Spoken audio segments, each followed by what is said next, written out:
Beloved chosen one, stop scrolling. Heaven has paused everything around you to speak. This is not coincidence, this is divine interruption. The breath you take right now was planned, aligned, and destined for this very moment. The world has whispered that you are average, forgotten, unseen. But you were never meant to blend in. You are not random. You are chosen. Every test, every tear, every closed door, it wasn't rejection. It was redirection. God wasn't punishing you, He was positioning you. The pain that broke you was actually heaven shaping you into someone unbreakable. And now, after the testing and the waiting, you are being summoned. Listen carefully, for heaven is calling your name. You've been tested and measured in secret. The angels have watched you fight battles no one saw. The demons that thought they could destroy you now tremble because you survived what was meant to end you. This is your confirmation the test is over. Now comes the choice. You have been called for something sacred. The time of wandering is finished. The gates of destiny are open before you. The Father is asking, whose voice will you follow? This is the moment where neutrality ends. You must choose your master not with your lips, but with your life. Do you feel it? Chosen one. That stirring in your chest is not anxiety, it's awakening. For too long, you've tried to please both the world and the Word. You've carried the weight of two kingdoms, torn between surrender and self. But now, the Spirit says, it's time. The test proved your endurance. Now obedience must reveal your allegiance. The tests were never about what you lost. They were about what you would choose when everything else was stripped away. Will you cling to bitterness or rise in forgiveness?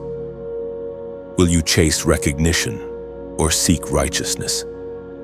The world will promise crowns that melt with time, but heaven offers a crown that never fades. When everyone misunderstood you, when your silence was mocked, your patience mistaken for weakness, heaven was hiding you, keeping your purity intact. You were being set apart. The testing ground was sacred. Heaven was watching how you handled pain, betrayal, and silence. Now you stand at the edge of something divine. Heaven has seen enough. The fire didn't destroy you, it forged you. The valley didn't drown you, it deepened you. The loneliness didn't break you, it taught you to hear the whisper of God. You, chosen one, are not forgotten. If you're hearing these words, your testing has served its purpose. You have been weighed and found faithful. Now heaven speaks. You have been tested now. Choose your master. As the Apostle Peter once wrote in the sacred text, it is written in the first letter of Peter, chapter 2, verse 9. But you are a chosen generation, a royal priesthood, a holy nation. Do you understand what this means? You were handpicked from the foundation of the world. Before your first cry, your name was known in heaven's courts. You were marked for this hour to stand when others fall, to shine when others fade. This is not about religion, it's about rulership. You were not created to survive, you were created to reign. Lift your head, chosen one. You are no longer crawling through ashes, you are rising from them. The same hands that trembled in fear will now lift in victory. You have walked through the furnace and emerged clothed in fire. Now heaven says, take your place. Let the earth hear your yes. You are being called not just to believe, but to belong. For every delay and disappointment was divine choreography leading you here to the moment of decision. If your spirit bears witness, act now. Share this message if it speaks to you. Subscribe if you haven't, to stay connected to this divine voice. And in the comments below, type 777 as your declaration of alignment. Your testing was not the end, it was the proof. Rise, chosen one, and choose your master. The heavens lean close when you decide. Every choice is a ripple through eternity, echoing louder than words. This is not a season to drift, it's a season to declare. Let your spirit rise, for the King has seen your endurance and now calls you forward. Do not look back at what broke you. Every scar now testifies of survival. Every wound shines with wisdom. You are the evidence that God still redeems ashes into crowns. The very fire that burned others became your anointing oil. This is your awakening, chosen one. Heaven stands still, watching your heart align. The storm you endured was never punishment. It was preparation for your reign. You are crossing from testing to triumph, from hiding to holy visibility. Lift your voice now, not in fear but in faith. Declare your loyalty aloud. I choose the Master of Light. For when you speak it, heaven seals it. The realm of darkness will remember this moment. You belong to the throne of glory. You remember the weight of it all, the heaviness that clung to your chest when no one saw.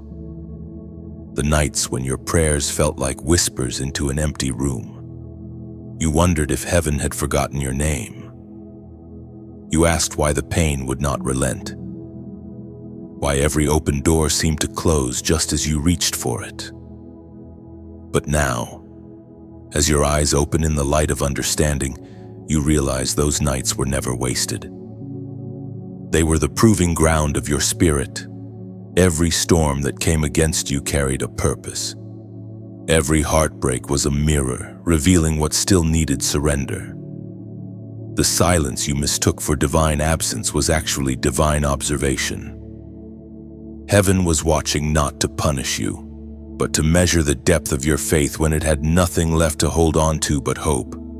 You see, chosen one, tests are not about destruction, they are about revelation. They reveal who you are when no one applauds, when the spotlight fades, when all that remains is your whispered still, I will trust you.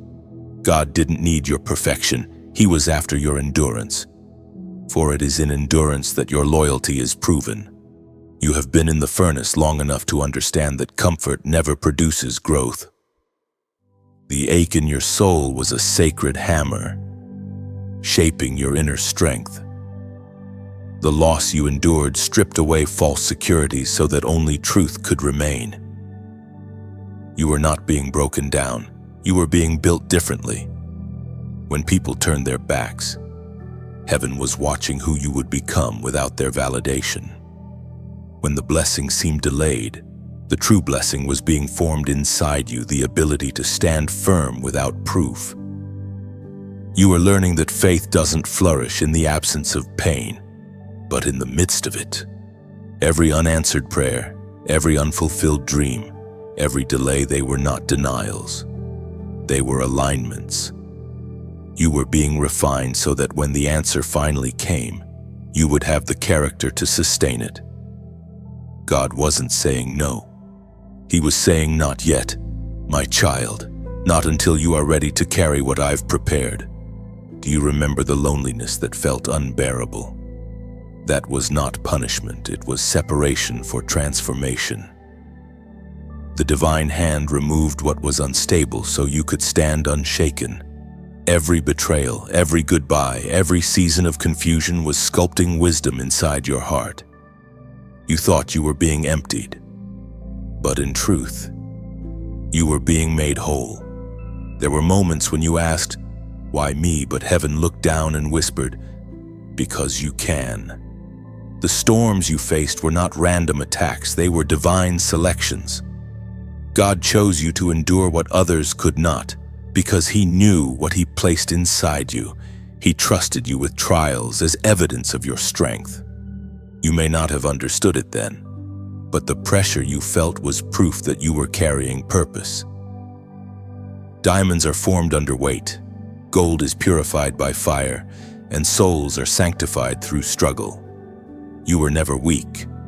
You were being refined into something incorruptible. And when you cried out, believing no one heard, heaven leaned in closer. Every tear was recorded, every sigh became intercession, every broken word reached the throne. Angels were dispatched, not to remove the storm, but to keep you standing inside it. Now, as you look back, you see it clearly. The moments that hurt the most were the very ones that strengthened your faith. You didn't lose your way. You found your roots. The darkness you feared became the classroom of divine endurance. Chosen one, your testing season was heaven's greatest compliment. God saw something in you worth refining. The crushing was not meant to destroy you, but to draw out the oil that was hidden inside your spirit. You had to lose what was temporary to receive what was eternal. And now, as you stand on the other side, something within you has changed. You no longer chase what once deceived you. You no longer panic when the storm rages. You no longer question your value based on the approval of man. You have been tested, and your heart has been proven pure. The Word of God declares in the letter of James, chapter 1, verse 3, "The testing of your faith produces perseverance," and it has. Perseverance has taken root within you like a living flame. You have become the kind of warrior who fights not with fear, but with faith that cannot be shaken. You are no longer defined by your trials. You are defined by how you rose through them. Your scars are sacred. They are not marks of defeat, but emblems of divine survival.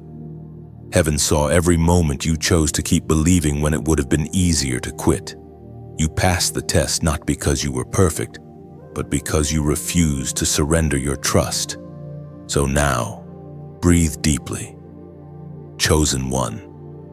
The weight you once carried was not a curse, it was a calling. You were being forged for the days ahead, shaped by divine pressure into a vessel that can hold glory. The test has proven your heart ready for more. The storm revealed your true strength. You have endured, and heaven approves. There was a time when silence surrounded you so thickly that even your prayers felt like they vanished before reaching the sky.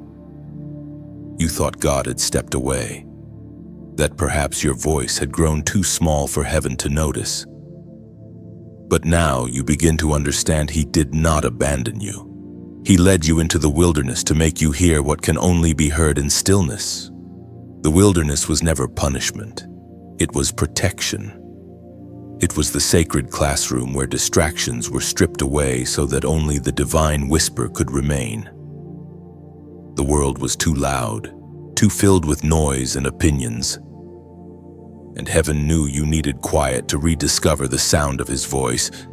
Chosen one. This silence was holy ground. When you had no audience but the wind, no witness but the night sky, that was when heaven began to speak. You see, God often hides His chosen in obscurity before revealing them in glory. You were hidden, not forgotten. You were isolated, not ignored. Every lonely night, every unanswered question, every moment of confusion, these were invitations to lean in closer, to tune your heart to frequencies that only the faithful can hear. The wilderness removes comfort so that clarity can come. You were never lost. You were being located by the Spirit. Remember how your plans failed, how every attempt to build your own way fell apart. That was heaven saying, not this road, not yet. For there are paths that lead to applause, but not to anointing. God was teaching you that success outside His presence is still failure in disguise. He allowed the silence to grow until your own thoughts exhausted you. When your strategies stopped working, your heart finally became still enough to listen. And in that stillness, you heard what the crowd could never hear, a voice not of thunder, but of truth, a whisper that said, "You are mine, you are chosen one." Understand, this revelation rarely comes in noise. The Creator of galaxies chooses to speak softly, for only those who seek will hear. The wilderness is where prophets are born, where destiny is downloaded, and where identities are rewritten. When everyone else rushed ahead, chasing recognition. You were held back by divine hands. You were being purified in silence.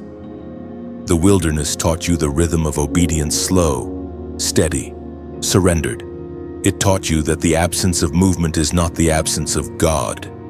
It is the presence of molding. The Spirit of God spoke through the prophet Hosea, chapter 2, verse 14. Therefore, behold, I will allure her and bring her into the wilderness and speak tenderly to her. Do you see it now? The wilderness was not a trap, it was a conversation. You were being wooed into divine intimacy, drawn away from the noise so that heaven could reveal secrets meant only for you. The voice that seemed distant was, in truth, whispering inches from your heart. You learned to recognize that whisper, the one that told you to forgive, to wait, to trust again, even when everything inside you screamed otherwise. It was in the quiet that your discernment sharpened, your faith deepened, your purpose clarified. You were being rebuilt in solitude so that when you step back into the world, your words will carry weight. And now, the wilderness season begins to lift. The whisper remains with you, a compass in the noise. You no longer fear silence, you welcome it. You know that if heaven is quiet, it is not because God is gone, it is because He is still shaping something holy inside you. You have been redefined by divine silence. The absence of answers has become the evidence of presence. You walk differently now, not with haste, but with harmony. You've learned that purpose doesn't shout, it breathes. It guides, it waits. So when you find yourself alone again, remember this truth: isolation is not exile, it is invitation. God still speaks to those who still themselves enough to listen. The wilderness made you ready not to beg for signs, but to trust His whisper. If your spirit bears witness to this moment, type "Still I listen." When you write those words, you're declaring that your silence is now sacred. You're proclaiming that even when heaven seems quiet, your heart remains open. Because the chosen do not fear stillness. They understand that God's whisper is enough to guide their destiny. When you type "Still I listen," you're not just commenting, you are testifying that your heart remains attentive to heaven's whisper. You declare that silence will no longer frighten you, for you've learned to hear God even there. Writing "Still I listen" is a prophetic act. It marks the end of your confusion and the beginning of spiritual clarity. It means you no longer chase noise, you choose the whisper, because that's where revelation lives. Each time you say "Still I listen," heaven records it as faith. You affirm that even without answers, you trust the unseen. You are not waiting in weakness, you are waiting in worship, ready for your next instruction. The air around you feels heavier now. Chosen one. You can sense it, the pull between two paths, the unseen tension between light and shadow. You have reached a fork in the spiritual road.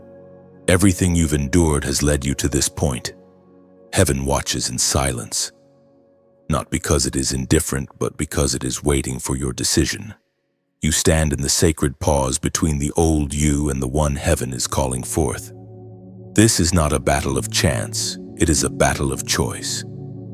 Every soul must arrive here the moment where allegiance is defined. You cannot walk both paths forever. The Spirit of God has been whispering. Choose this day whom you will serve. For indecision is still a decision, and hesitation is the language of surrender to darkness. You can feel it inside you, the tug of two kingdoms. One calls softly, offering comfort, the familiar rhythms of the world's desire.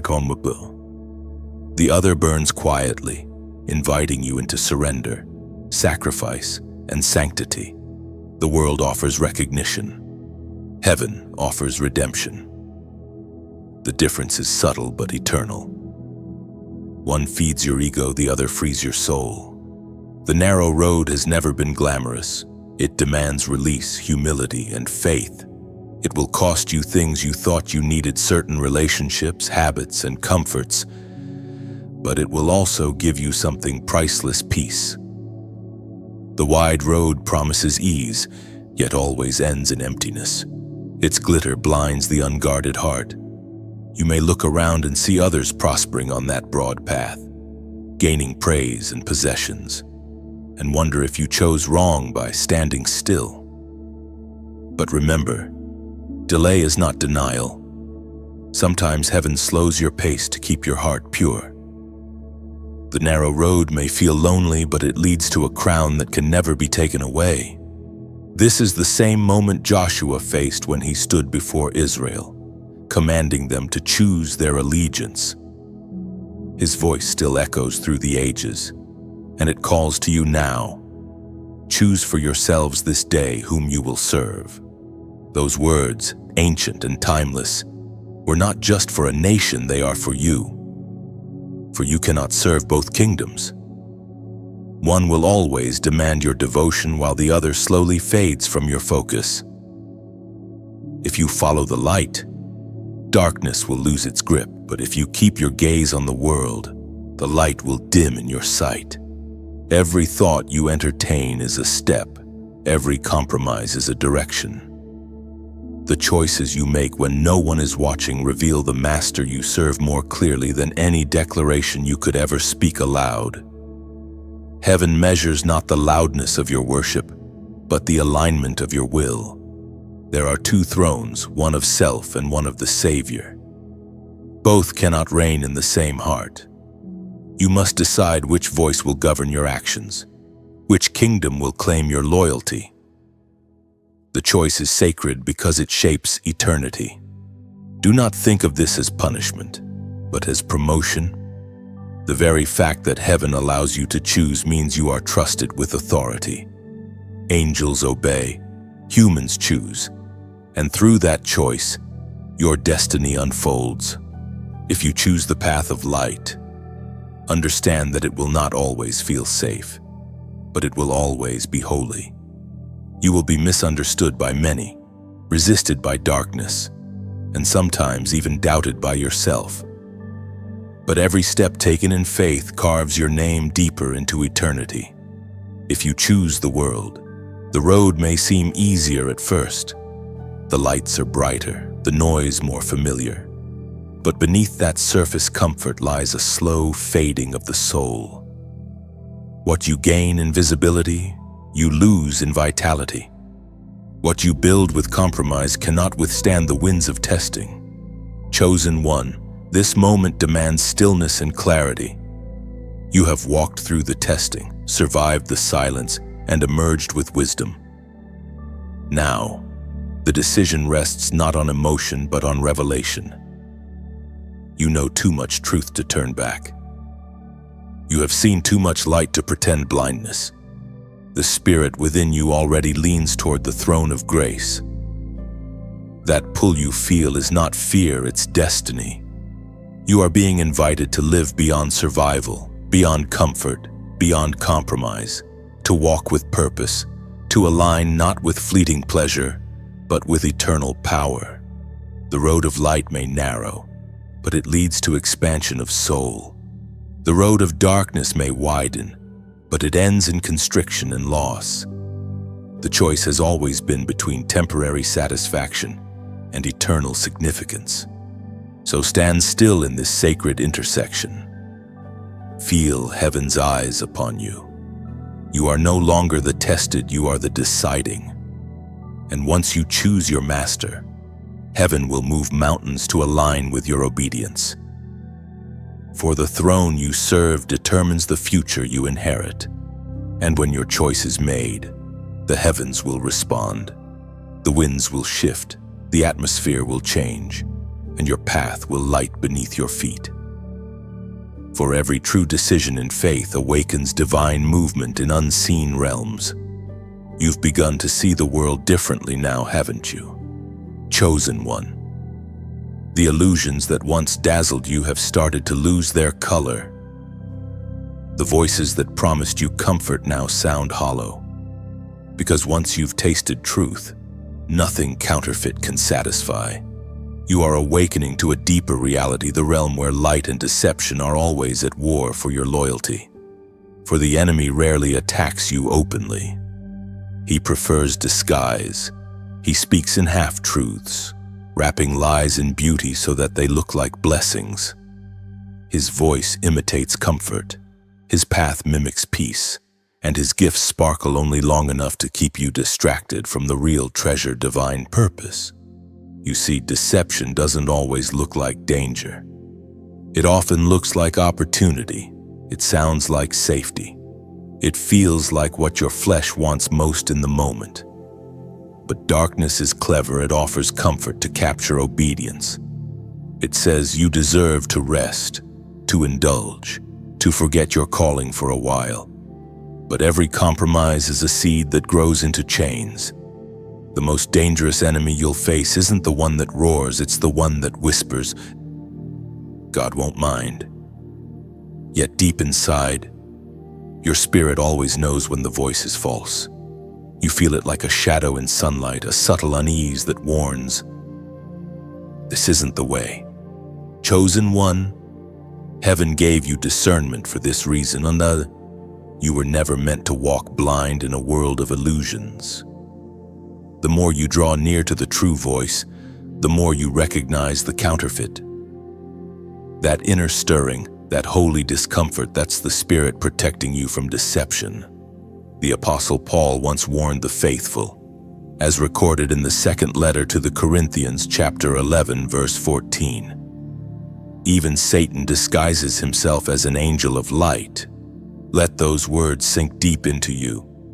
They remind you that not every glow is glory, not every door is divine, and not every offer comes from the light. You must weigh each moment through prayer and peace. The enemy's promises shine only until obedience fades, but God's promises glow even in the dark.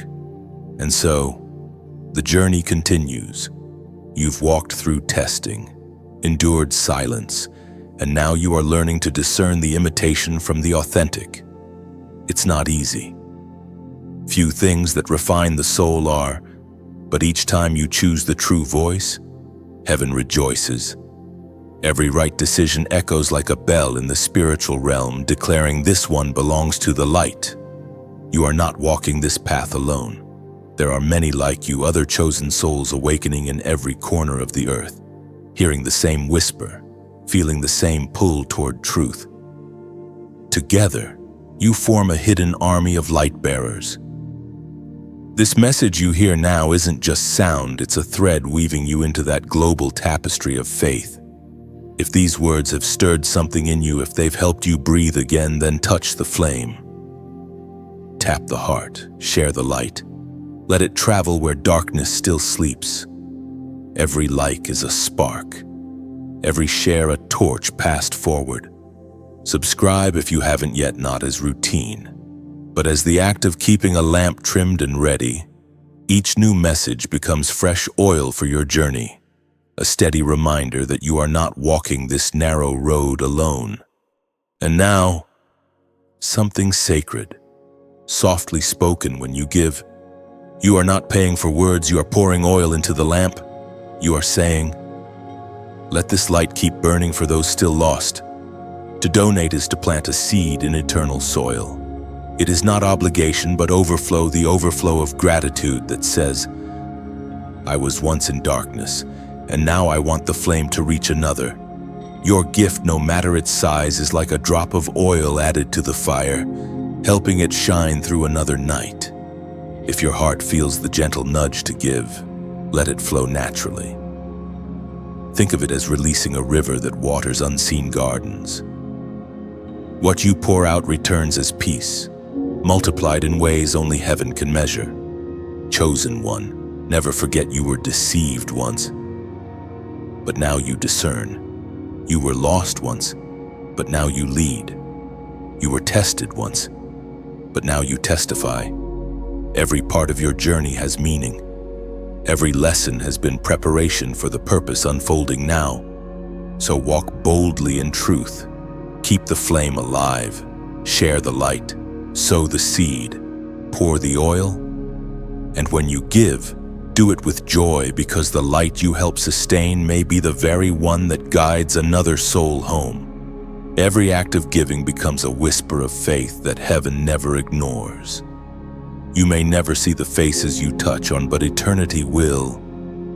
What you release in love today becomes tomorrow's miracle for someone else's awakening. The flame you feed now will one day guide weary travelers home. Each offering, each share, each spark of compassion extends the reach of light.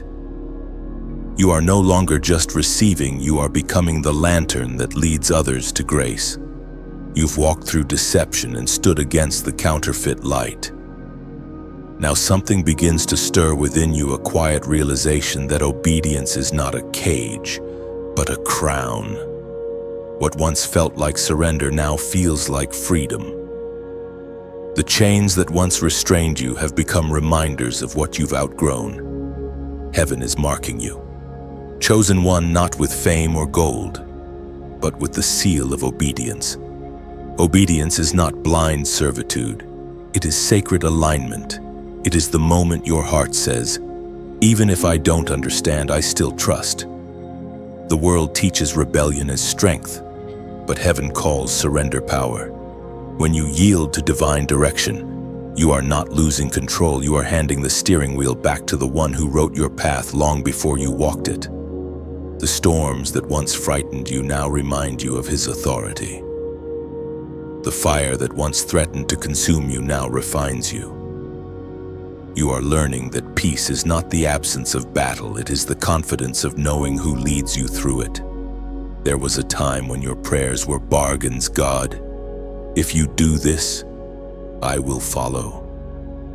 But now, your heart whispers differently, God.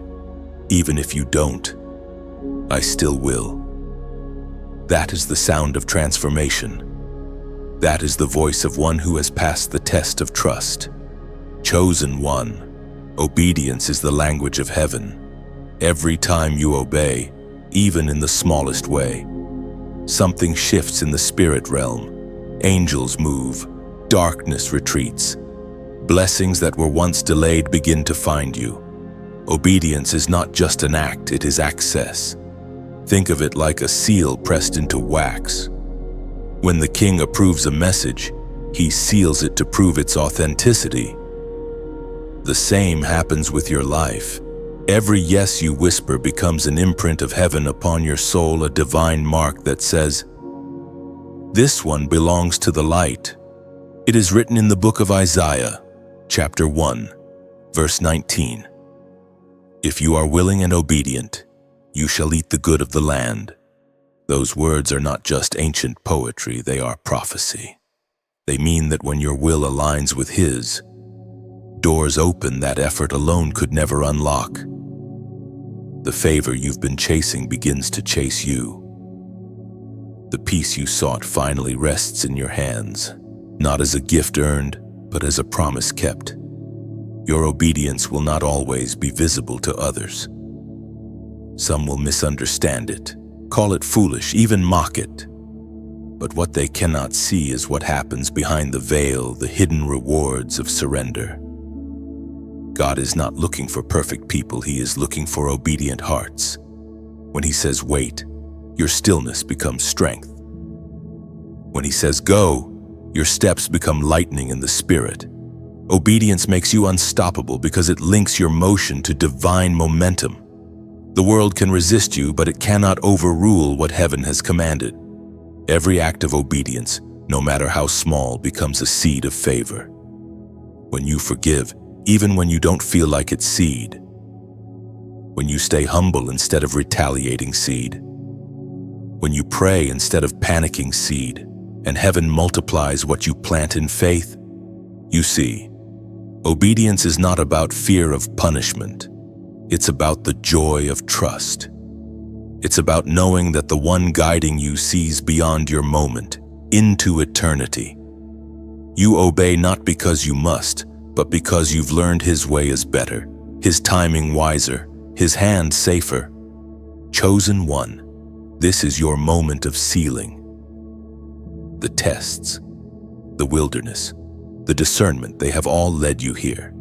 You are no longer running from instruction, you are running toward it. You've learned that every command carries a hidden blessing, and soon, the fruit of your surrender will appear in ways that silence every doubt. Now, as heaven watches and records your steps, mark this moment with a declaration of faith, not for anyone's approval, but as a spiritual signature of obedience.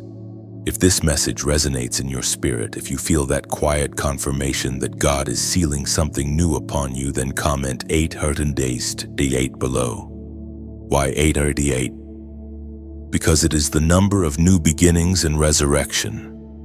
It represents what happens when obedience breathes life into what once lay dormant. When you type 888, you're not just posting digits, you're prophesying over your destiny. You're saying, I choose to walk in divine order. I choose to live under heaven's seal. Let those numbers be your amen. Your quiet yes, your symbol of surrender and strength. For obedience is not the end of freedom, it is the beginning of authority. You have been sealed, marked, and chosen. Now let the world see the difference heaven's seal makes. When you type 888, heaven witnesses your obedience. It's more than a number, it's your covenant. You're declaring, I'm done resisting. I choose the will that leads to life. Each 888 written is a heartbeat of surrender echoing in eternity. It means your spirit has aligned with divine rhythm. You no longer chase signs, you've become one. There is a war that no one else can see, and yet you feel it with every breath. It is not fought with weapons nor with words, it is waged within your chest. It is the quiet, constant tension between the call of your spirit and the pull of your flesh. This is where heaven and hell both watch in silence. For every thought, every emotion, every hesitation becomes a soldier on one side or the other. You wake some mornings feeling a heaviness that has no name. It's not sadness exactly, it's spiritual resistance. The enemy does not always strike with tragedy. Sometimes he simply whispers doubt. He tells you you're tired, unworthy, or unseen. He makes you question the very progress you've made. And yet, within that same moment, another voice rises, the still, firm whisper that says, keep going. You're closer than you think. This is the war inside your chest, a battle for peace in the place where fear once ruled. You are learning to recognize the difference between conviction and condemnation. Conviction draws you closer to God. Condemnation drives you away. One heals, the other hides. The enemy wants to weaponize your emotions, but heaven wants to use them as indicators, signals pointing to what needs healing, not punishment. You are not weak because you still feel the battle. You are strong because you keep choosing light when darkness would be easier. Every time you silence the thought that says, I can't, heaven records it as a victory. Every time you forgive instead of fight, pray instead of panic, bless instead of curse, you strike a blow against the kingdom of shadows. This inner war is sacred because it is proof that your heart still beats for righteousness. The numb feel nothing, but you still care. You still wrestle. You still seek truth when lies surround you. That chosen one is the evidence that the Spirit lives within you. There are days when your emotions rise like storms, anger, doubt, loneliness, fatigue, and you wonder if you've lost your strength. But even storms obey the same God who commands the seas. Your emotions are waves. They crash, they roar, but they cannot drown the one anchored in faith. Feel them, acknowledge them, but do not build your home within them. Remember that even Christ wept, sweated blood in Gethsemane, and cried out on the cross. He felt the weight of his own inner war between agony and obedience, yet he chose surrender. If the Son of God himself wrestled in the garden, why should you be ashamed of your own battle? The struggle does not mean you failed, it means you're following His path more closely than you realize. In those moments of spiritual exhaustion, when you can't even find words to pray, heaven still hears the language of your endurance. Your sighs are prayers, your silence is worship. The tears you hide are seen, and each one testifies that even wounded, you have not turned away. The Apostle Paul spoke of this invisible conflict in his letter to the Galatians, chapter 5, verse 17. For the flesh desires what is contrary to the Spirit, and the Spirit what is contrary to the flesh. Those words echo through time, describing every chosen heart that dares to live holy in an unholy world. This war will not end until glory comes, but with each battle you win, the enemy loses ground in your soul. You may stumble, you may feel weary, but you have already been armed with grace. Understand this peace is not the absence of battle. It is the ability to stand calm in the midst of it. You are learning not to escape the storm, but to rule within it. The Spirit is teaching you to breathe in chaos, to worship through uncertainty, to speak life into shadows that once terrified you.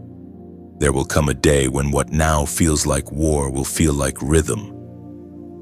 You will still feel the tension, but it will no longer control you. The fire that once burned you will instead burn through you, refining, purifying, sanctifying. You will walk with authority because you will have learned to master yourself, the hardest territory to conquer. And when that day comes, your presence alone will disrupt darkness. People will feel peace around you and not know why. It will be because you carry the sound of victory, the quiet strength of one who fought and did not faint. Your life will become a living sermon, proof that peace is possible, that surrender is strength, that the Spirit wins even when the soul trembles. So breathe deeply. Chosen one. The war inside your chest is not your downfall, it is your divine training ground. Every wound you've endured has made your discernment sharper. Every fear you've faced has turned into armor. You are not losing your mind. You are finding your mastery. Keep standing. Keep believing. Keep letting the Spirit lead. For every heartbeat that chooses heaven over habit sends a ripple of light into eternity. And when your heart feels weary again, remember, even in war, grace holds the line. You've fought the war inside your chest long enough to recognize its patterns. The battle was never just external, it has always been about sight. The enemy's oldest weapon has never been violence. It has always been deception.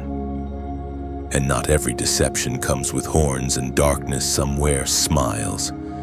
Carry good intentions and speak the language of light. There is a reason discernment is called a gift. It is not something you learn from books or sermons alone. It is something carved into you by experience, by heartbreak, by the slow realization that not everyone who touches you carries healing hands. Some speak your language but serve another master. Some stand near altars yet worship their own reflection. Chosen one, the time has come for you to see beyond appearances. Heaven is sharpening your vision, not just your eyes, but your spirit. You are being taught to discern the true from the false, the authentic from the imitation. This is not to make you fearful, but wise. For not all that glitters is divine, and not every door opened before you was opened by God. Discernment is the filter of the faithful. It separates voices that edify from voices that enslave.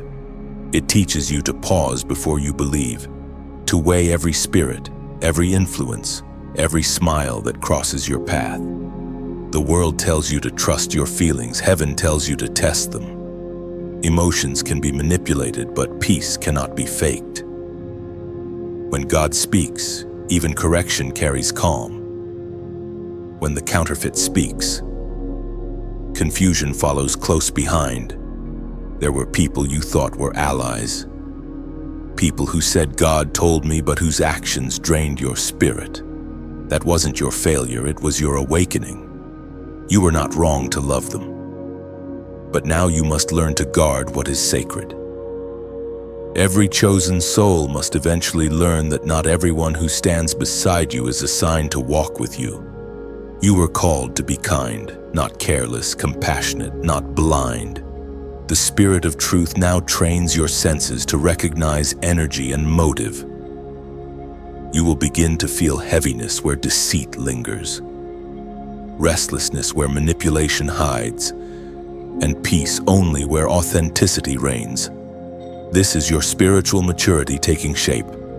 The Son of God himself warned his followers with words that echo still, recorded in the Gospel of Matthew, chapter 7, verse 15. Beware of false prophets who come to you in sheep's clothing, but inwardly they are ravenous wolves. Those words are not meant to harden your heart, but to strengthen your discernment. For wolves are clever, they do not come snarling, they come smiling.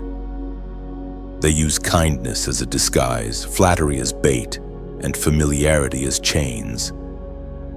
They know that deception wrapped in love is easier to swallow than truth wrapped in discipline.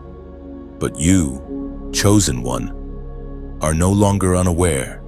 The Spirit within you will now begin to stir when something isn't right. You will sense when words sound holy but lack anointing, when counsel sounds wise but carries no peace. You will learn that some opportunities are actually distractions in disguise, meant to delay your destiny by keeping you busy with the good instead of the God-sent. Discernment is not judgment, it is protection. It is not arrogance, it is awareness. It allows you to love deeply while still setting boundaries, to forgive without re-entering toxic cycles, to see clearly without becoming cynical. You can walk in grace and still guard your peace. Do not feel guilty for stepping back from people who disturb your spirit. Sometimes, the distance you create is the only sermon they'll ever hear. When God begins to separate you from certain voices, do not chase them. He is protecting the purity of your assignment. And when confusion rises, pause. The counterfeit always rushes, the divine always confirms. The wrong voice pushes, the right one invites. Truth never manipulates, it liberates. That is how you'll know. You are entering a new level of spiritual perception where discernment will be your compass. It will save you from wrong partnerships, false mentors, and emotional traps disguised as destiny.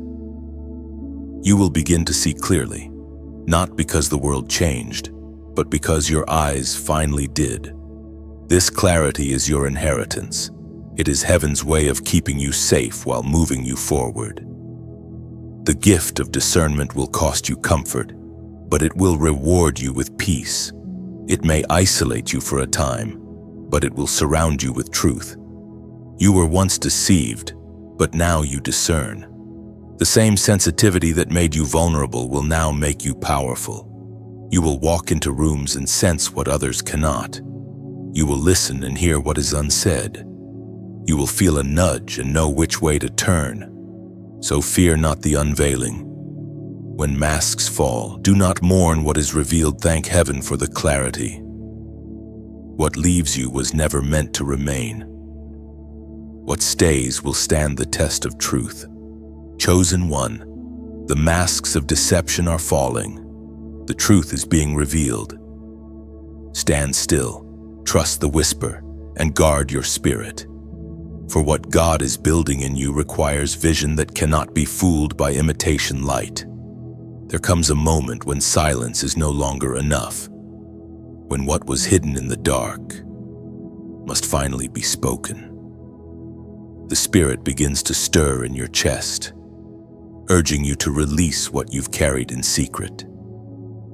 This is that moment. Chosen one, the moment of confession. Not the kind born of shame, but the kind that breaks shackles. For as long as the truth stays buried, it binds you. But the instant you speak it, light floods in. The enemy has power only in silence. Once exposed, he becomes powerless. That is why heaven whispers, "Speak it out." You have carried words too heavy for your heart griefs unspoken, apologies withheld, fears you've tried to hide under strength. But God cannot heal what you refuse to reveal. Confession is not weakness, it is warfare. It is how you transfer the weight from your soul back into His hands. Remember, this heaven already knows, yet still invites you to speak. Not because God needs to hear it, but because you need to release it. The act of confessing is not for His awareness, it's for your freedom. You speak not to inform Him, but to unchain yourself. There are things you've avoided naming because naming them makes them real. Pain, betrayal, regret, guilt, they've sat in the corners of your soul too long. But now the light of God reaches into those hidden places and says, "No more shadows." As you open your heart, you will feel resistance. The enemy will whisper, "Don't say it. Keep it quiet. You've already moved on." But the Spirit will whisper louder, "Say it and be free." Confession is not about looking back, it's about clearing the way forward. The road ahead cannot carry both destiny and denial. You cannot rise while still chained to what you pretend doesn't hurt. You must name it, release it, and step into the light that truth provides. The Word of God assures us in the first letter of John, chapter 1, verse 9. If we confess our sins, He is faithful and just to forgive us and to cleanse us from all unrighteousness. Those words are not condemnation, they are invitation. Heaven is not waiting to punish you, heaven is waiting to free you. The blood of Christ does not expose to shame, it exposes to redeem. Every word you release in truth becomes a key turning in the lock of your captivity. So let the confession begin, not for the world to hear, but for heaven to record. Whisper it in your room. Speak it in your car. Write it down if your voice trembles. Whatever it takes, let it leave your chest. You do not need to understand everything about your pain to surrender it. You just need to stop carrying it alone. The power of confession is not in perfection, but in honesty. And the moment you say, "Here it is, Lord," heaven replies, "I've been waiting." As you release these words, something shifts inside. You begin to feel lighter, not because the past disappears, but because grace steps in to carry what you no longer have to. You start to understand that freedom was never about forgetting. It was about forgiving yourself and everyone who once wounded you, and who, chosen one, this is sacred work. The enemy wants you silent because silence is agreement with bondage. But confession is rebellion against darkness. It is a declaration that says, "I am no longer owned by what hurt me." And when you finally speak truth, healing will follow like sunrise. The weight will lift, the fear will fade, and peace will settle where pain once lived. You will feel the presence of God not as distant judgment, but as gentle restoration. Now, if this message stirs something deep within you, if you feel the Holy Spirit prompting your heart to release, to breathe again, to open your mouth and let truth pour out, and then mark this moment publicly. Type, "I am free." That's it. 3 words that shake the spiritual realm. When you type, "I am free," you're not just joining a comment thread, you're declaring liberty over your life. You're proclaiming that confession has done its work, and that grace has taken its throne in your heart. Those 3 words are not digital text. They are your spiritual declaration, your signature of surrender and renewal. Type them with intention, knowing heaven reads every syllable.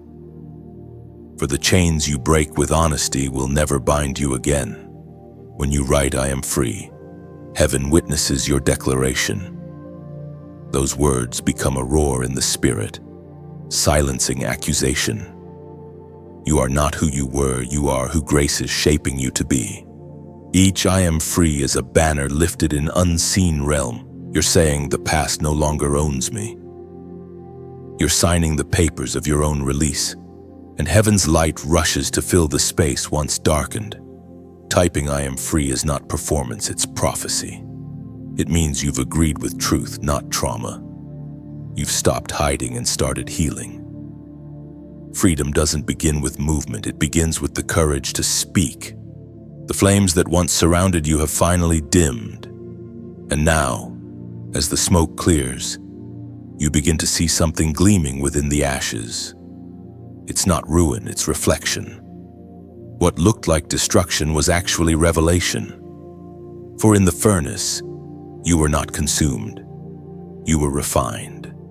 This is the mystery of the chosen ones. What breaks others builds you. What was meant to bury you instead revealed the gold that had been hidden under the surface all along. Every tear, every loss, every moment you thought would end you was a fire sent to forge you. The world saw you fall, but heaven saw you being formed. The fire was never against you, it was for you. You see, God doesn't use comfort to crown his children.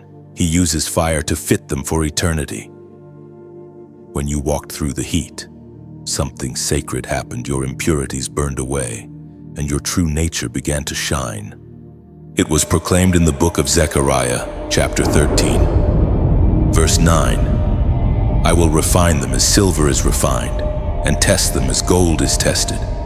Those words are not punishment, they are promise. They mean that fire is not your enemy, it's heaven's workshop. The greater the purpose, the hotter the refining. You were not being reduced, you were being revealed. Do you see it now? The moments that scorched you also sanctified you. The fire did not destroy your value, it exposed it. Like a sculptor chiseling stone, God allowed what hurt to reveal what was holy. He used pressure not to crush you, but to perfect you.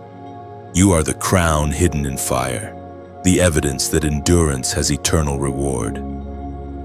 The glow you carry now is not artificial, it's born of survival. People will see you shine and not realize what it cost you to gleam this way.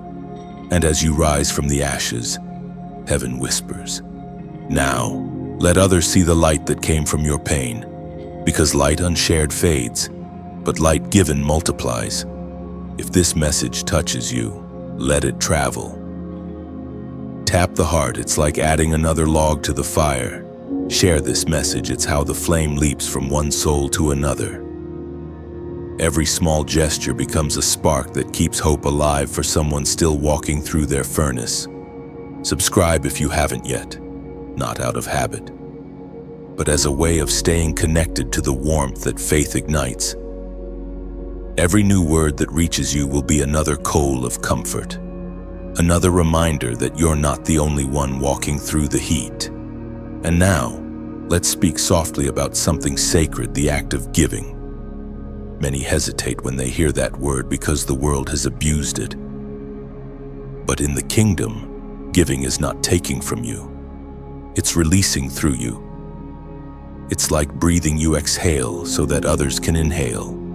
To donate is to add oil to the flame, ensuring that the fire never goes out. Your gift, no matter how small, is the continuation of light. It says, I believe this message should keep reaching hearts that still sit in darkness. You're not paying for words, you're sustaining the warmth that once found you when you were cold. Think of it like planting a tree. You may not sit in its shade, but generations after you will. Each act of generosity grows unseen roots that bear fruit for others. It's not duty, it's beauty. It's what happens when love overflows and decides to become action. If your heart feels the nudge, let giving be your thank you note to heaven. Let it flow naturally, like water finding the lowest ground. There's no pressure, no demand, only invitation. You don't owe the light anything, but if you choose, you can help it burn brighter. When you sow into light, heaven multiplies what remains in your hands. You'll find that what you gave away returns as peace, as answered prayer, as unexpected favor. For what leaves your palm never leaves your life, it simply changes form. Remember, chosen one, the fire that refined you has also made you radiant. Your story, your faith, your generosity, all of it is now part of the same flame. When you give, when you share, when you speak, each action becomes another way of saying, "The fire didn't end me, it awakened me." So stand in your glow without shame. Let others warm themselves by your testimony. Keep the flame alive, like share, subscribe. Give as your heart leads. Do it not from obligation, but from overflow. Because freely you received this light, and freely you now pass it on. You are proof that what once burned now blesses. And somewhere, someone still lost in the dark will one day see your light and find their way home. Each ember you share becomes a path for another soul. The warmth you release may be the only light someone sees tonight. Never underestimate how far one spark travels. When you give, you echo heaven's heartbeat. The flame that once healed you now heals others. Every act of love feeds eternity's fire, and eternity always remembers generosity. The moment has come. Chosen one, the hour of decision that heaven has prepared you for since the beginning. You stand between two masters, two voices, two thrones. One calls you with promise and pleasure, the other with purpose and peace. You can no longer live divided. The fire that refined you has made neutrality impossible. The time for indecision has ended. The world will always whisper, "You can have both." It will tell you that compromise is balance, that you can love the light while tasting the dark. But the spirit within you knows better.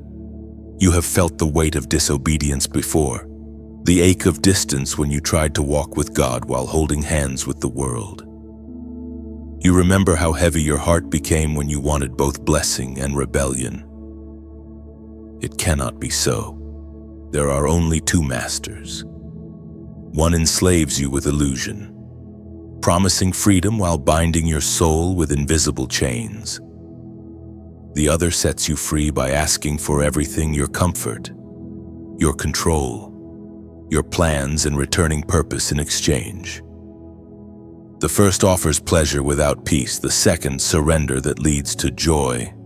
Every moment of testing, every season of silence, every lesson in discernment has led to this defining line. The Spirit does not demand your perfection, only your allegiance. Heaven is not asking for performance but for partnership.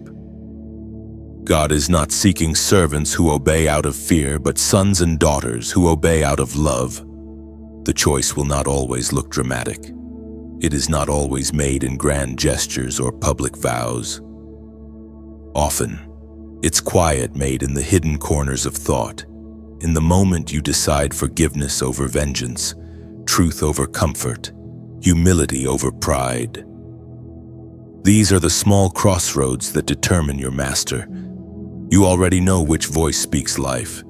You've felt the counterfeit enough to recognize its emptiness. You've chased the world's promises before and found them hollow. The laughter faded, the thrill dissolved, and you were left with a hunger that only heaven could fill. Now the call comes again, not to entertain two loyalties, but to choose one kingdom. The word of Christ still stands, written in the Gospel of Matthew chapter 6, verse 24. No one can serve two masters. These are not words of restriction, but of rescue. To serve two masters is to live in torment, pulled apart by opposing loyalties. But to choose one is to finally breathe. Peace does not come from having many options. It comes from having one clear devotion. The Spirit of God is gentle, never forceful. He does not drag your soul, He invites it. He waits patiently, even when you wander. Yet the time comes when the waiting must end. when decision becomes destiny. That time is now. Look back on the path behind you, the wilderness, the battles, the tears, the refining. None of it was wasted. Every test prepared your will. Every scar strengthened your resolve. Every delay was heaven's mercy, giving you time to see clearly before the final choice. And now you know what stands before you. The master of darkness offers temporary control but eternal emptiness.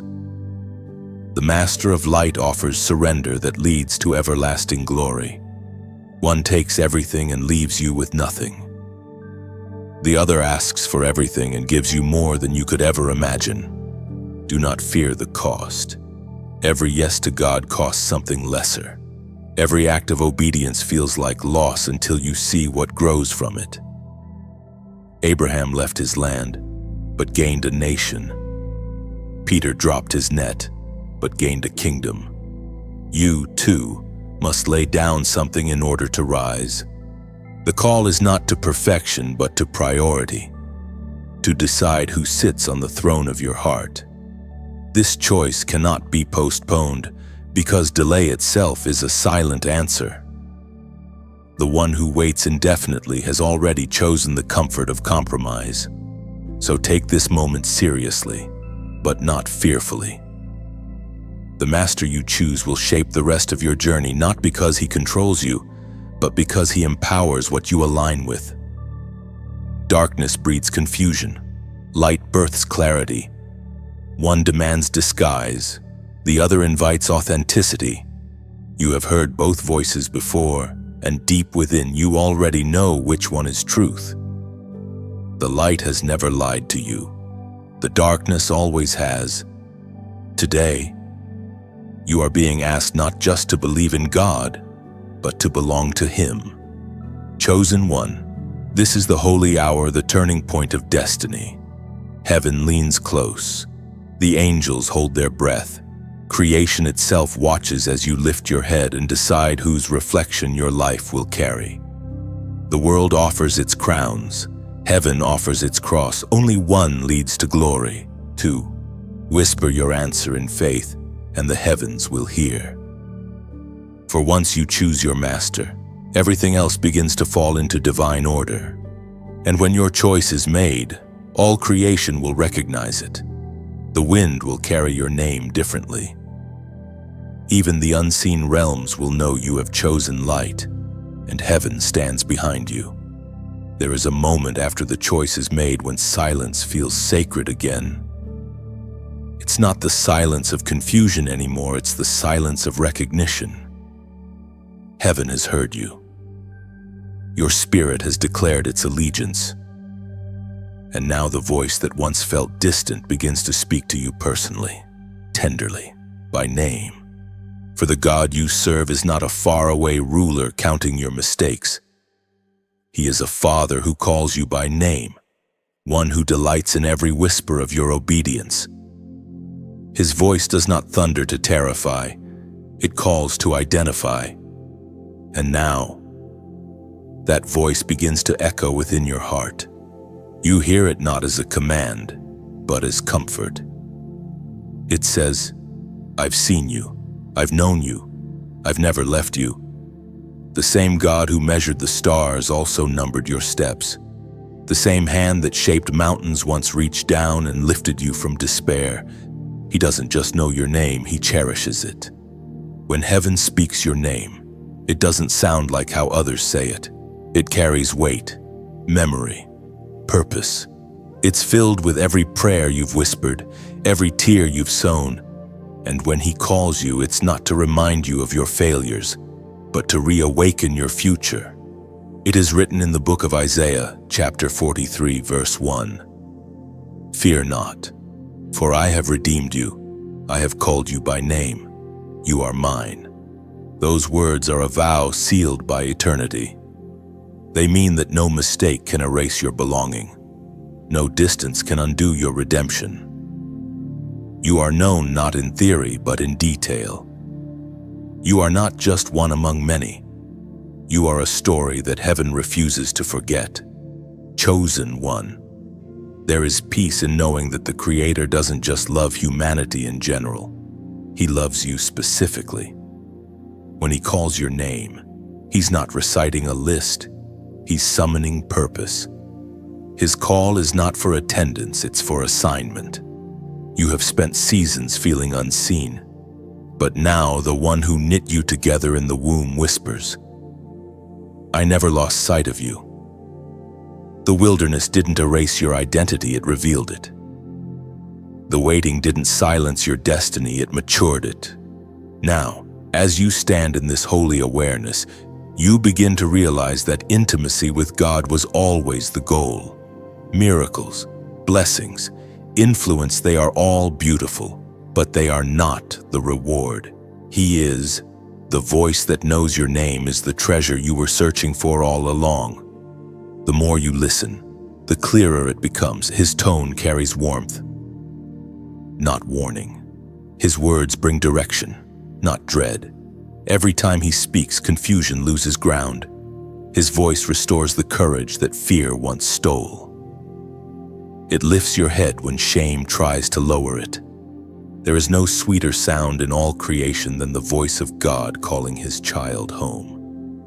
When He says your name, He isn't just identifying you. He's claiming you. You belong, not because you performed, but because you responded.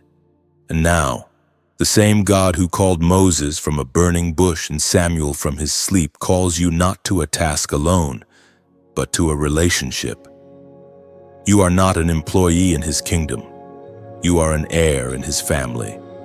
So when He calls, answer. When He whispers, listen.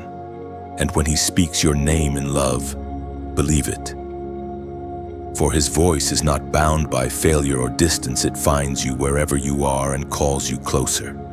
If your heart feels the warmth of that truth, if you sense that divine familiarity as though heaven itself just said your name, then mark this sacred recognition below.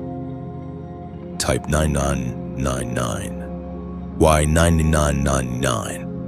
Because it represents divine fulfillment, the completion of one cycle and the dawn of a new one. When you type it, you're not just entering numbers, you're declaring, "I hear you, Lord, and I know you hear me." Those 4 nines become your response to the voice that never stopped calling. They are your echo to heaven's whisper, your agreement with divine identity. You're saying, "I am seen, I am known, I am yours." Let those numbers be your signature of belonging, your digital amen. For the voice that calls you by name is also the one that writes your story, and this is only the beginning. When you type 99999, heaven leans close. You are not just pressing keys, you are answering a call. Those numbers become a language the angels understand, a declaration that says, "I recognize the voice that knows me." Each 99999 written is a bridge between realms. It tells the Father, "I've heard you, and I'm stepping into what you've spoken." It's not superstition, it's symbolism. You are acknowledging that the cycle of wandering has ended, and the season of walking in purpose has begun. Writing 99999 is your covenant moment. It seals what the Spirit has whispered. You are seen, you are known, you are claimed. As you release it, heaven echoes back, "Yes, and you are mine forever." Something powerful begins to stir the moment you answer that call. When you finally acknowledge that you belong to the Master of Light, something dormant inside you awakens authority. It is not loud, yet it cannot be ignored. It doesn't come from pride or performance, but from identity. The same Spirit that raised Christ from the dead now breathes through your words, your steps, your prayers. You begin to sense that heaven no longer simply protects you, it partners with you. Authority is not arrogance. It is divine permission, the right to act on behalf of the kingdom. When you speak in alignment with heaven, creation itself listens. Mountains of resistance tremble, not because of who you are in yourself, but because of the power that operates through your obedience. This is the mystery of the chosen. Once surrendered, you are no longer fragile. You are formidable. The world once saw your kindness as weakness, but heaven now reveals it as strength under control. You no longer react, you respond. You no longer fight to prove yourself. You stand to represent something higher. This is what happens when authority returns. It replaces striving with certainty. There were times when you prayed small prayers, hoping not to ask too much, afraid of disappointment. But now your prayers carry weight, not because your voice grew louder, but because your heart aligned deeper. Heaven does not respond to volume, it responds to agreement. And you, chosen one, are now in agreement with divine will. It was written in the Gospel of Luke, chapter 10, verse 19. Behold, I have given you authority to trample on serpents and scorpions, and over all the power of the enemy. Those words are not metaphor, they are mandate. They mean that what once frightened you now fears you. Darkness recognizes you not as prey, but as proof of power. The same battles that used to break you now back away at your presence. You carry light, and light does not negotiate with shadows, it commands them to flee.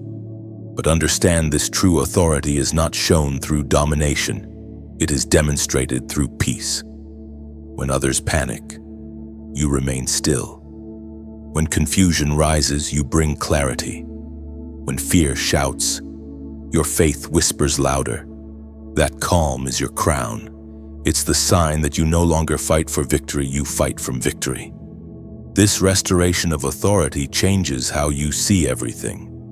You no longer measure yourself by external results, but by internal alignment.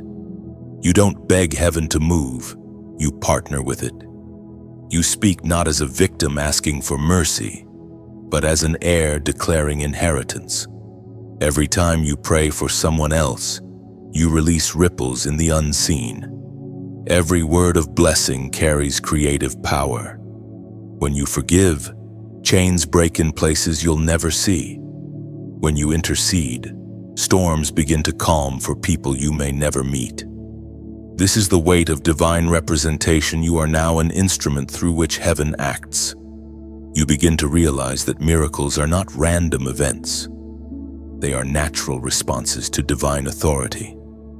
Healing, deliverance, restoration, they follow authority like shadows follow light. The more you align with the will of God, the more your surroundings begin to reflect heaven's order. But authority is also responsibility. It demands purity of motive, humility of heart. It's not a weapon to impress others, it's a mantle to serve them. The greater your authority, the deeper your compassion must grow. True power bends low, washing feet rather than seeking thrones. Chosen one. Your return of authority means the days of self-doubt are over. Heaven has validated what you carry. The oil on your life is real. The fire in your words is genuine. You do not need to convince anyone, you need only to continue walking as evidence of grace. And when the storms rise again, and they will, you will stand differently. You won't pray from panic, but from position. You'll remember that authority doesn't mean the absence of battle, it means the certainty of victory. The winds will still howl, but you will not shake, because the one who commands the sea now commands through you. So lift your head, not in pride, but in purpose. The return of authority is the restoration of your voice. Heaven trusts you again with the keys of decree, the language of power, and the calm of dominion. You have moved from surviving to governing, from hoping to knowing. This is who you were meant to be, not merely saved, but sent, not merely defended, but deployed. You carry the authority of the redeemed, and the gates of darkness can no longer prevail against you. Your authority is not noise, it's presence. When you walk into a room, peace arrives first. The atmosphere bends not to your will, but to the one who reigns through you. You carry heaven's calm as your crown. Every prayer you whisper now plants roots in eternity. Each act of kindness releases invisible power. You're not seeking signs anymore, you've become one. The world won't just hear your faith, it will feel your authority. When authority returns, shadows begin to tremble. But with it comes a truth you must face. The brighter the light, the more clearly the darkness reveals itself. This is the reckoning. Chosen one, the unveiling of what was hidden in secret. The moment when truth and illusion part ways. It is not punishment, it is purification. Heaven's justice moves gently but unmistakably, setting every imbalance right. You will begin to see people, places, and situations through a different lens. What once seemed harmless will suddenly feel heavy. What once appeared stable will start to shake. Don't mistake this for loss, it is exposure. The Spirit is revealing where deception has disguised itself in your life. Some of those who smiled with you were whispering against you. Some who walked beside you were praying for your failure. But the light exposes all things. It can be painful to see, but this clarity is mercy. Heaven is protecting your next chapter by removing what can't survive your elevation. Every hidden intention will surface. Every lie will lose its power. The same God who defended you in silence will now defend you in public. Justice may take time, but it is never denied. You have felt the weight of betrayal before, the sting of misplaced trust, the ache of wondering why good hearts suffer at the hands of deceit. But now you understand the pain was never wasted. It was training for discernment. You know now that not everyone who celebrates you is for you, and not every silence is peace. Still, you do not curse what was revealed, you bless it, for it taught you to see. The book of Luke, chapter 8, verse 17 declares, "For nothing is hidden that will not be made manifest, nor is anything secret that will not be known and come to light." Those words are not a threat, they are a promise.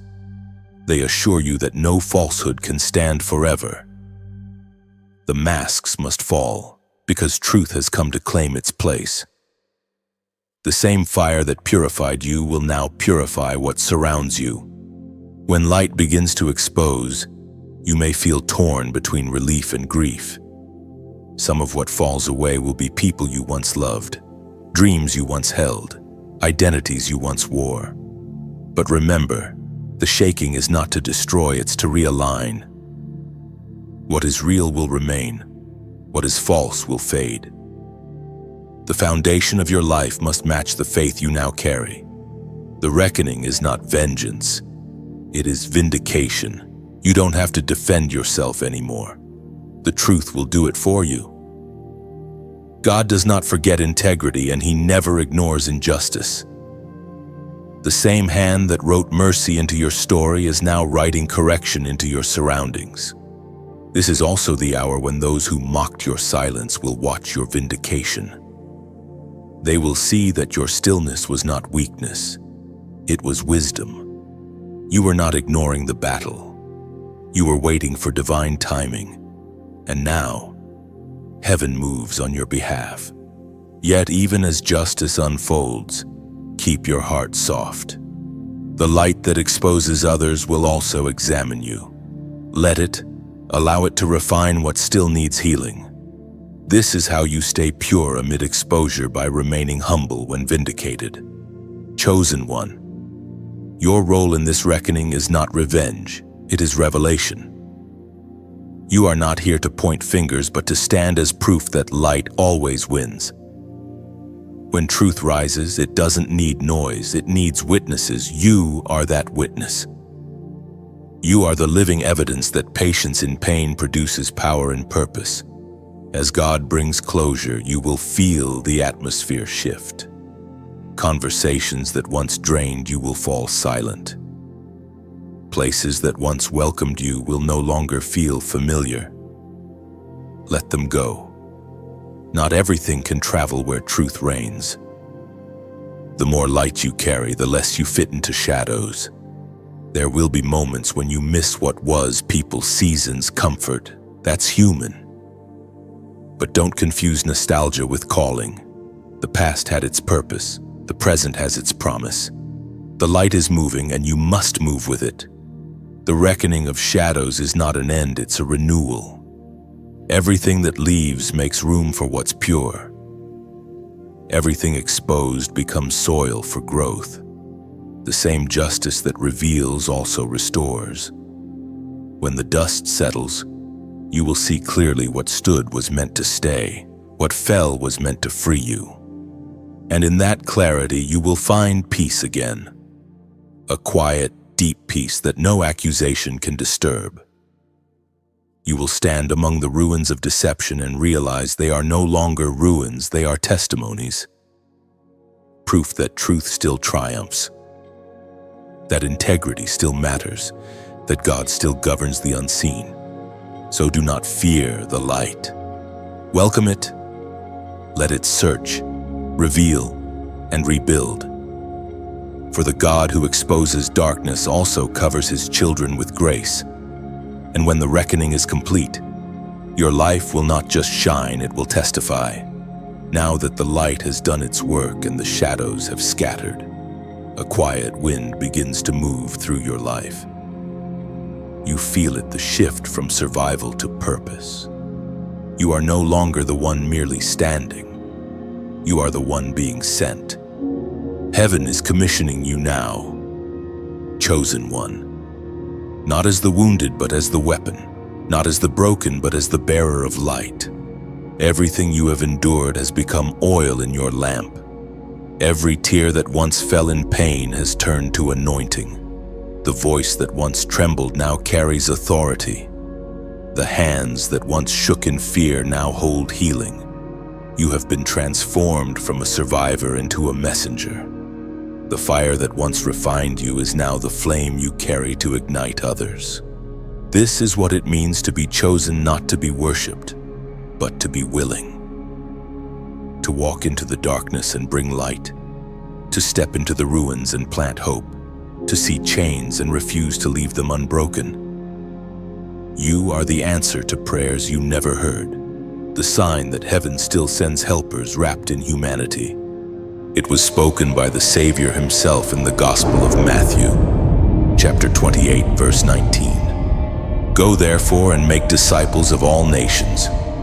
That is not just a command, it is a calling. It means your life is no longer your own, it's a river meant to flow, not a reservoir meant to contain.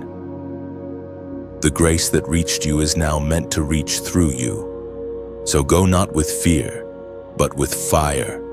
Let your words carry warmth. Let your kindness become a key. Let your story become a lantern in someone else's night. You do not need to be perfect to help. You only need to be present. Heaven does the rest. And as you go, remember light shared is never lost. The more you pour out, the brighter you become. Every testimony spoken, every act of compassion, every moment of faith spreads the fire farther. If this message has touched something inside you, then let that flame move. Tap the heart not as routine, but as a silent amen. Each like becomes a flicker of faith, joining countless others. Share this message like you're passing a candle down a long, dark corridor, letting the light travel where you cannot go. Subscribe if you haven't. Not as duty, but as connection. Think of it as keeping a window open, so the next breath of divine wind can reach you again. Each word you receive strengthens your wings for the flight ahead, and in the stillness after you listen, leave your footprint of light. Write one word in the comments, something that burns inside you right now. Shine. That single word is not for visibility. It's for visibility of faith. It's your silent promise to keep the flame alive wherever you walk. And now, let's speak softly about giving, about the sacred art of generosity. To give is not to lose, it's to let your light spill over the edges of your own cup. When you sow into light, you're adding oil to the flame, ensuring it never flickers out in someone else's night. You are not funding a voice, you are fueling a mission. You are joining the divine work of illumination. Think of it like a lighthouse, steady, unwavering, glowing even when storms rage. Someone, somewhere, will find direction because of the light you helped sustain. Whether your gift is large or small, it carries weight. It says, I believe this light should keep burning. Give, if your heart feels the warmth to do so, not out of pressure, but out of peace. It's not a transaction. It's a translation of gratitude. You're turning your thankfulness into guidance for another soul still searching for their way home. And as you pour out, heaven promises to pour back in ways unseen. Joy will find you when you least expect it. Provision will appear like morning dew. Because light given never leaves you empty, it multiplies, finding its way back as blessing. Chosen one, this is your commission: carry the fire and share the warmth. Every act of faith, every act of giving, every moment of love is a spark that spreads farther than you will ever know. Somewhere, a heart will beat lighter because of your obedience. Keep the flame alive. Let your voice echo light. Let your generosity become poetry. Let every click, comment, or seed you plant be your way of saying, the fire that found me will not die with me. And as you walk forward, heaven will walk with you, filling your lamp, guiding your steps, and using your story to light the path for multitudes yet unseen. Every ember you pass forward becomes a heartbeat in eternity. Somewhere, a weary soul will feel your warmth and remember that hope still breathes. Your flame is no longer yours alone. The more you give, the more the universe glows. Each act of light ripples beyond your sight, touching faces you'll never meet, proving that generosity is the quiet language of heaven. The fire has settled now. It no longer roars, it glows. Its warmth is steady, constant, sacred. What once burned in pain now burns in purpose. You have walked through trial, silence, discernment, confession, and choice. You have carried light through the darkness, and now heaven offers something deeper, a covenant. Not one written in ink or carved in stone, but etched into the essence of who you are. This covenant is not made with words alone. It is sealed in transformation. It is the unspoken vow between the Creator and the created, between the flame and the one who carries it. Heaven calls it the covenant of fire.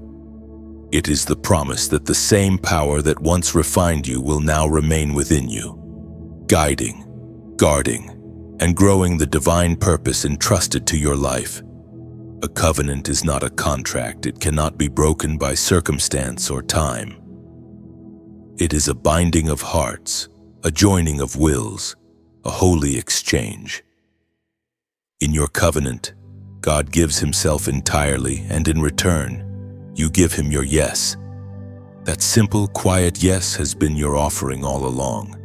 Every tear, every act of faith, every surrender was your signature in fire. This is the sacred mystery that God doesn't just dwell above you, but within you. His Spirit becomes the living flame at your core, and where his flame dwells, fear cannot, doubt cannot, darkness cannot. You are no longer sustained by willpower, but by divine firepower. It was written in the book of Hebrews, chapter 12, verse 29, "Our God is a consuming fire." Those words are both awe and assurance. The fire of God consumes not to destroy, but to purify. It burns away what is false so that only truth remains. When that fire lives in you, you no longer fear loss, for nothing truly yours can burn away. Only what was never meant to stay will turn to ash. The covenant of fire means that every part of your being, your thoughts, Desires, dreams are now aligned with divine purpose. You are not your old self dressed in faith. You are a new creation shaped by flame. You will think differently, speak differently, and move differently because heaven's heat has altered your very nature. There will still be storms, but they will no longer unmake you. There will still be tests, but they will no longer terrify you. You will carry the calm confidence of one who knows that even in flames you are never alone. Fire does not consume what is already made of light. Chosen one, you are now a living altar. Your life itself has become a place where heaven and earth meet. Every breath is incense, every word a spark, every act a continuation of the covenant.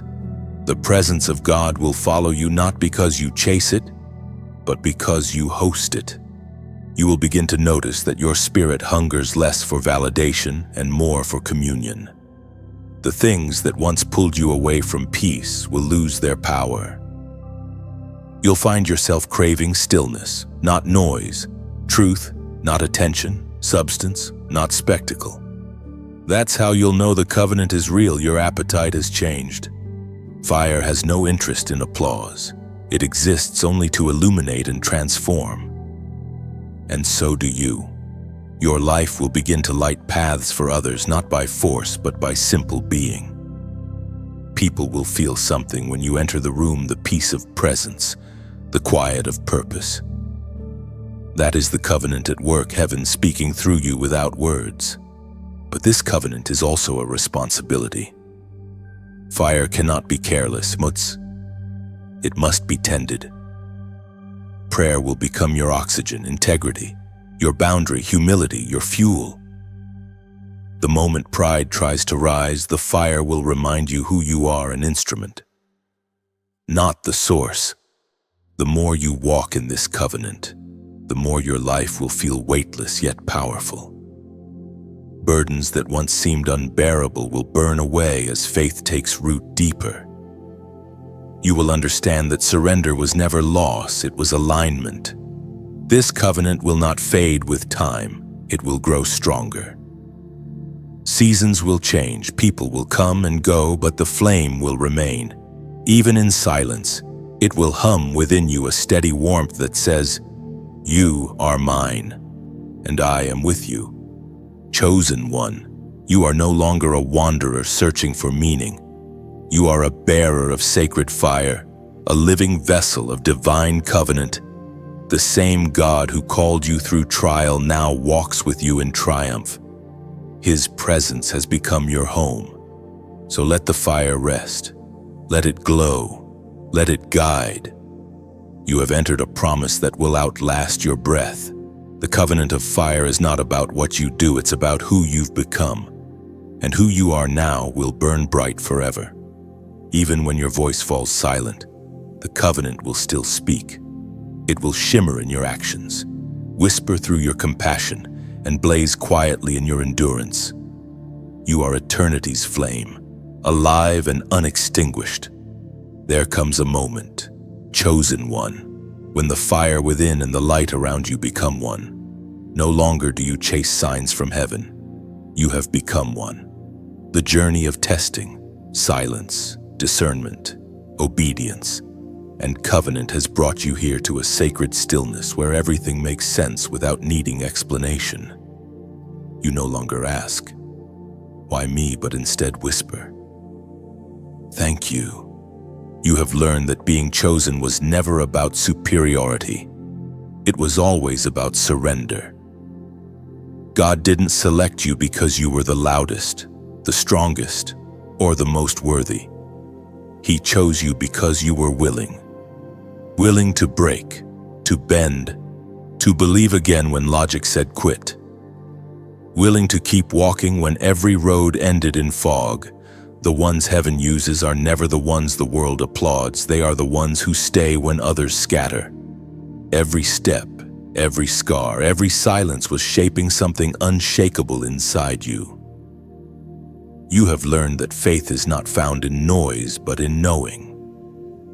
You now move differently, not rushing, not striving, simply flowing in rhythm with grace. There is a steadiness in you now, the calm that comes from surviving the furnace and finding God waiting in the fire. It is written in the book of Psalms, chapter 66, verse 12. We went through fire and water, but you brought us to a place of abundance. Those words are no longer a story, you are their living proof. The fire refined you, the water cleansed you, and now abundance surrounds you, not the kind measured by possessions, but by peace. You have become rich in clarity, wealthy in wisdom, overflowing in purpose. This abundance is not about more, it's about meaning. It is the quiet understanding that you already have everything that truly matters. You carry peace like armor, love like breath, faith like gravity. The world no longer pulls you apart because heaven now holds you together. You have become what time and trial were trying to teach you, a vessel of stillness. Not the stillness of inactivity, but the stillness of awareness. You no longer chase validation because you understand you were never meant to compete with the noise. You were meant to calm it. There is something about this season that feels like sunrise. The long night of confusion has ended, and the sky begins to glow with quiet assurance. You realize that the same God who tested you never intended to break you. He was revealing himself in fragments, piece by piece, until your heart could finally hold the full picture of his goodness.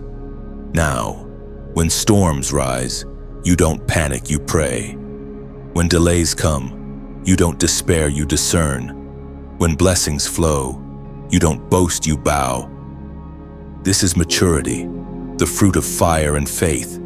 You are no longer ruled by emotion but led by revelation. And as you walk, heaven walks with you. The earth beneath your feet feels familiar yet new, as though creation itself recognizes who you've become. You sense it, the air responds differently. Your prayers travel farther. Your peace carries weight. You are not chasing miracles anymore, you are walking in them. This is the fulfillment of everything you've endured, the merging of purpose and presence. You no longer serve God out of fear of loss, but from fullness of love. You understand now that he was never testing to expose your weakness. He was testing to prove your strength. You have learned the secret that saints and prophets carried before you when you stop fighting the process. The promise begins to unfold. When you release control, heaven takes command. What once felt like endings were doorways. What once looked like silence was strategy. Every unanswered prayer was protection in disguise. And now, as you stand at the end of this journey, you realize it was never about reaching a destination. The goal was always transformation. You were not walking towards something, you were being shaped into someone. Someone capable of carrying light without burning out. Someone able to love without losing yourself. Chosen one. The fire no longer burns you, it burns through you. You are a walking sanctuary, a voice of calm in chaos, a reflection of divine resilience. You are not the same person who began this path. You are the fulfillment of every unseen prayer whispered in your wilderness. Lift your gaze. The road ahead is open, wide, and illuminated, not by chance, but by covenant. You have graduated from testing into trust, from wandering into walking, from believing in miracles to becoming one. You are living proof that the chosen are not perfect, they are persistent. They fall but rise, they weep but worship, they bend but never break. You carry eternity in fragile form, yet nothing about you is ordinary. And as the heavens look upon you now, they do not see a servant still striving. They see a child standing tall, radiant with purpose, sealed in fire, and clothed in peace. The testing is complete. The choosing is fulfilled. The Master has his vessel, and the light has found its home. And now, beloved chosen one, The story rests in your hands. The fire has spoken, the journey has unfolded, and the echo of heaven still hums through your chest. You are no longer just the listener, you are the light bearer.